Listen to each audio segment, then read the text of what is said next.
बाबा कहते हैं कि ये भवानी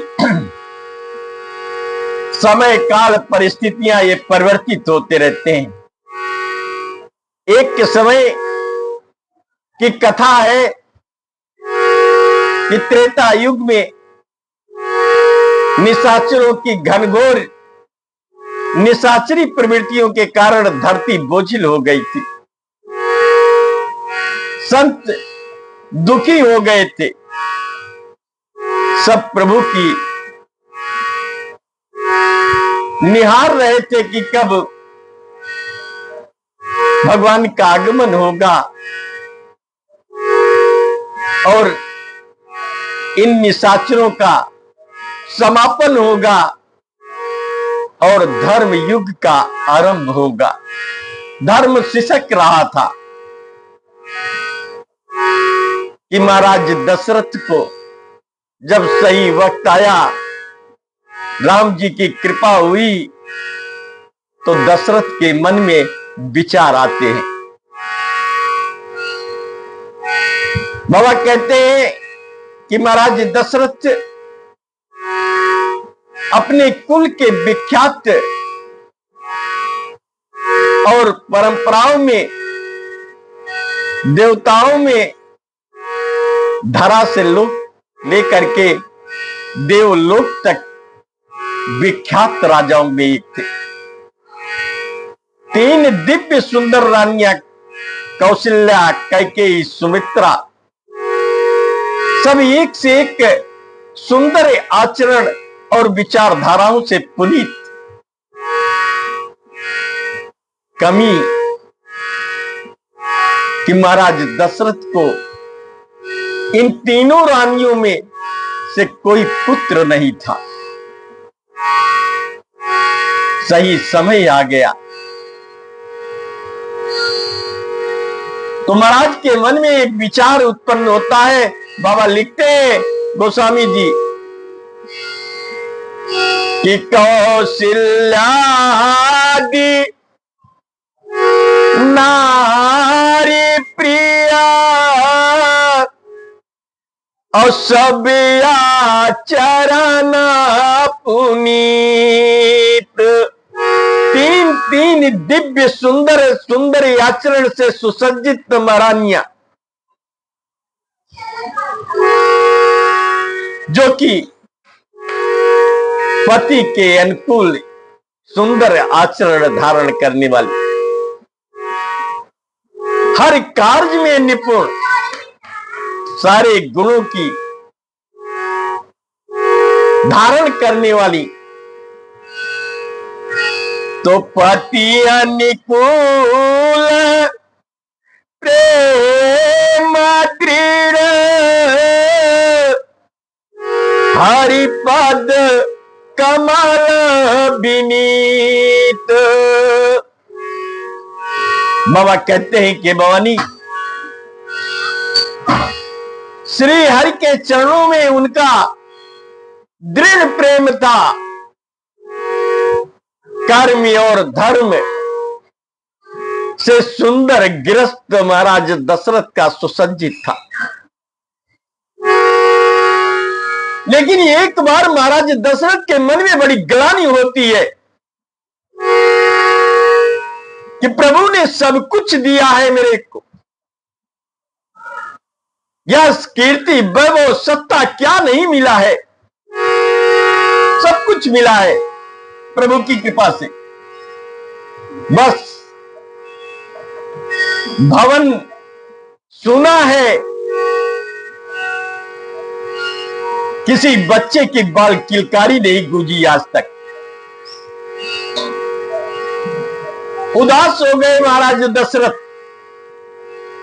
कौशल्या, कैकेयी, सुमित्रा, तीनों रानियों के बीच में बैठे महाराज दशरथ उदास हो जाते हैं। ये कह के कि ये राजमहल बाल किलकारियों से नहीं गूंजा।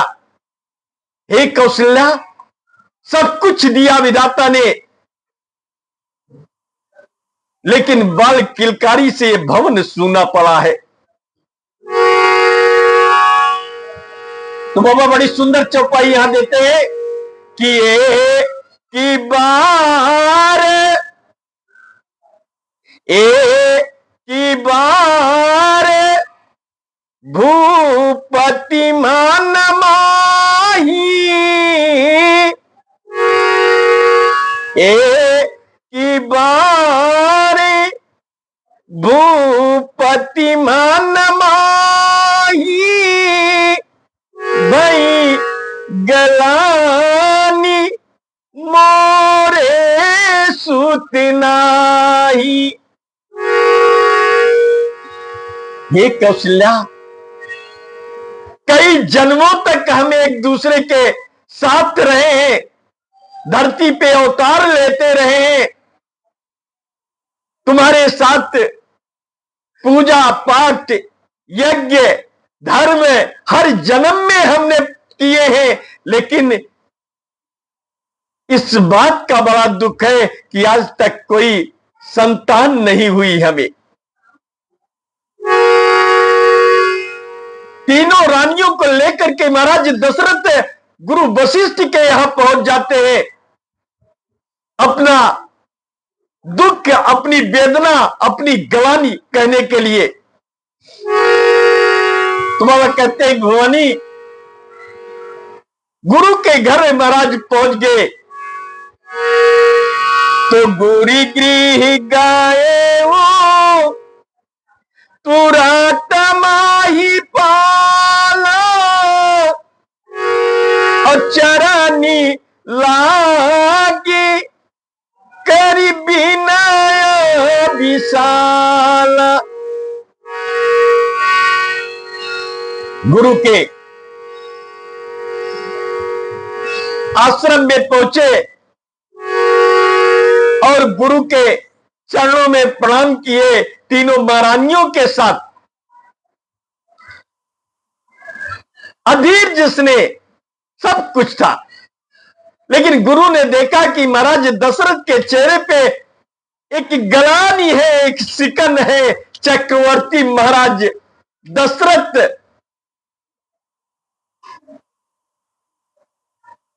और उनकी गलानी को देख करके गुरु पूछते हैं, सारा दुख महाराज दशरथ अपना का सुनाते हैं कि महाराज सब कुछ मिला,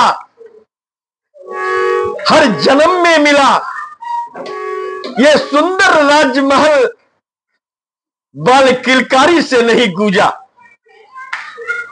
सुना पड़ा है कि बच्चे की किलकारी से महल गूंजे। तो निजी दुखी सुखी सब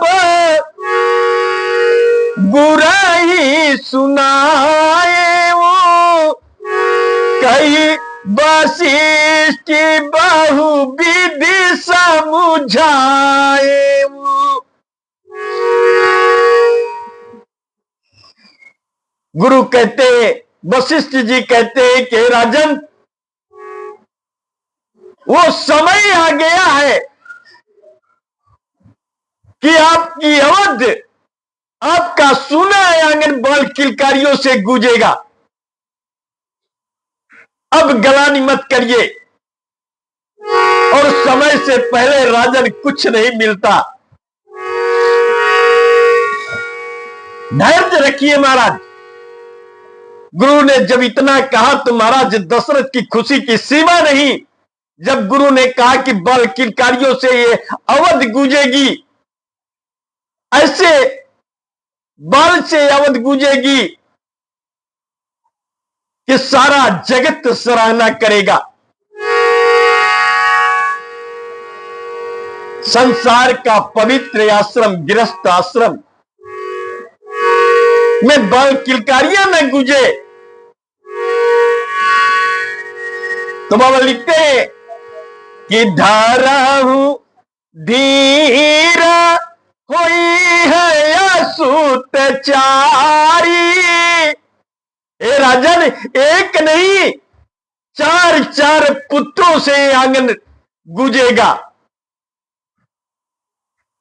महाराज दशरथ कौशल्या कैकेयी की आंखें भर आई।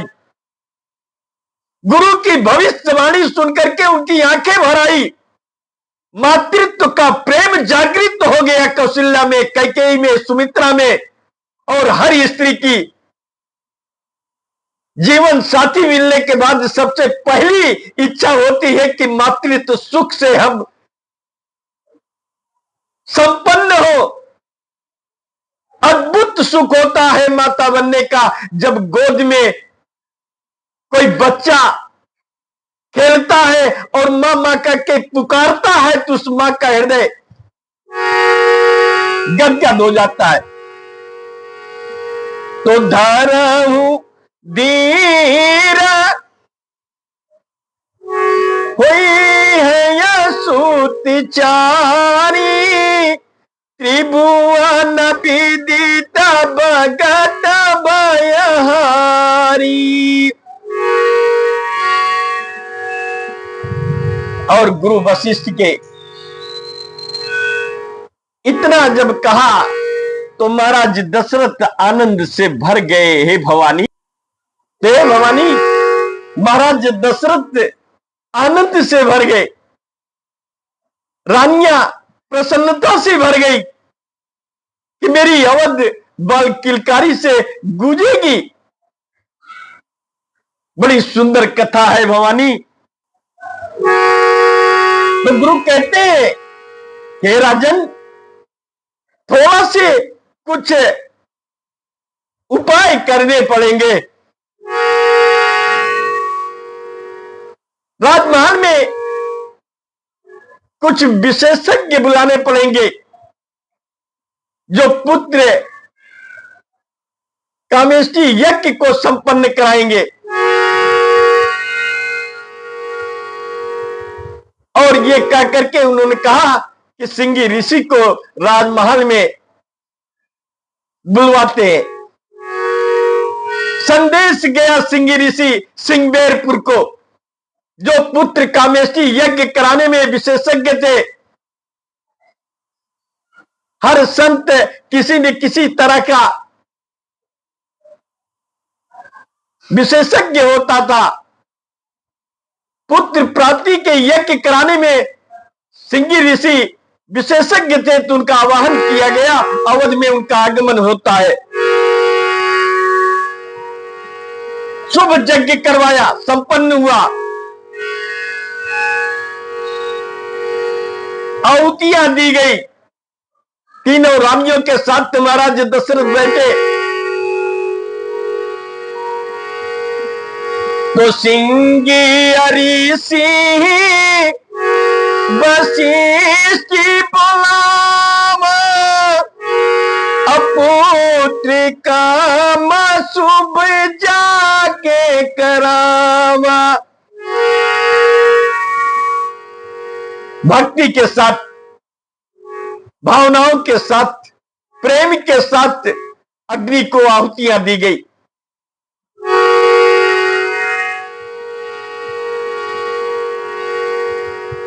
और जब आहुतियां दी गई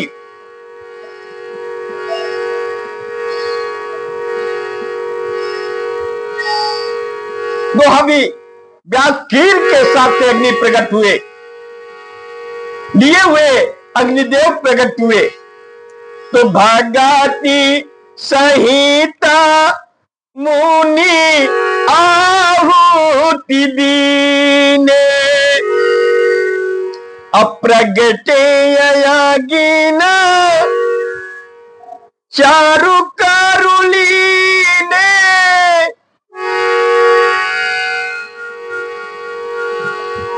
वशिष्ठ जी ने विचार करके कहा, हे राजन, यज्ञ सफल हुआ।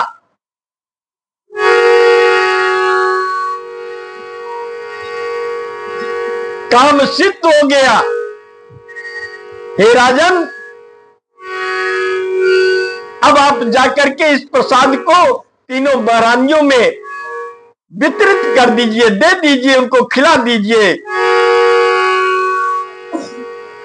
और जैसा भाग चाहे वैसा भाग आप बना करके अपनी रानियों को खिला। तो यहाँ विवाटी देहु नीप जाई, जटा जोग जेहि भाग बनाई। महाराज दशरथ तीनों राज्यों में प्रसाद वितरित कर देते हैं।